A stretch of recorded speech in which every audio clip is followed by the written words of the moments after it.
The top three pressure problems in golf we've identified is too much pressure in the toes during the golf swing, backing up in the irons, and not getting pressure to the lead side quick enough. But what are the top key pressure positions? And we're going to use the BodiTrak UI to identify this.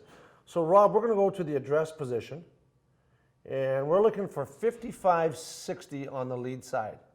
So you can see Rob sets up 57, which is really good. The tour average is 55-60. And it changes from regions to regions. For example, in the UK, we saw golfers set up even more heavy on the lead side, 60-65.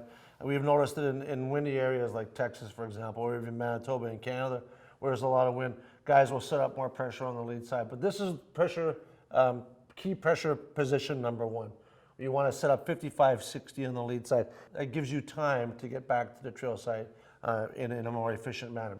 So the next key pressure position is when the lead arm is parallel to the ground on the way back, in and around. There. Yeah, in and around right about there.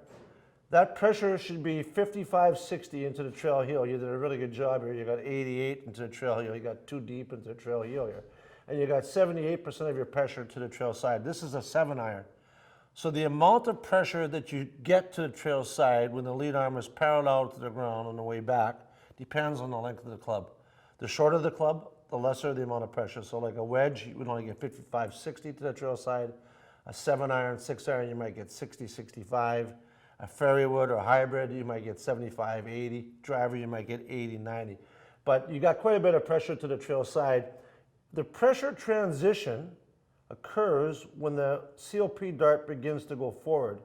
And as you can see here, Rob, you're past lead arm parallel, so we're a little late getting the pressure to the lead side. Mm-hmm. Now, what's really important is we're going to go to the vertical forces here. So when the lead arm is parallel to the ground on the way back, that should be max vertical pressure on the trail side, which is the right side. And in this case, Rob, that is, you are max vertical pressure on your trail side. So your sequencing here of when you're beginning to push off your trail side is good, but you can see you don't get off of it, you hang on to it. Mm-hmm. That length of time from there to there, that's how long you're staying on that trail side. So we're staying on our trail side too long. So let's review. Key pressure point number one, 55-60 on the lead side. When the lead arm is parallel to the ground on the way back, that COP dot should be moving forward, and that should be max vertical pressure on the trail side. That's in and around P3. But for great players, the pressure can go to the lead side in and around P2 and P3. Now we're going to go to P5.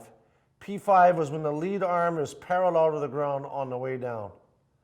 Now this should be max vertical pressure on the lead side. So in this case, it's the left foot, and you can see he pressed early, actually pressed too early on his lead side. Then at impact, what we're looking for is obviously 80 to 90, in this case 87%, which is just the right amount of pressure to the lead side. In the velocity chart, what we're looking for is the lateral speed, and you can see this is the peak velocity. So we're going to go to peak velocity. Now what's interesting is at this particular point, when the velocity on a lateral basis slows down, that's the beginning of the rotational forces. So this is the point when you're beginning to rotate. So you stop moving laterally, now you're beginning to rotate.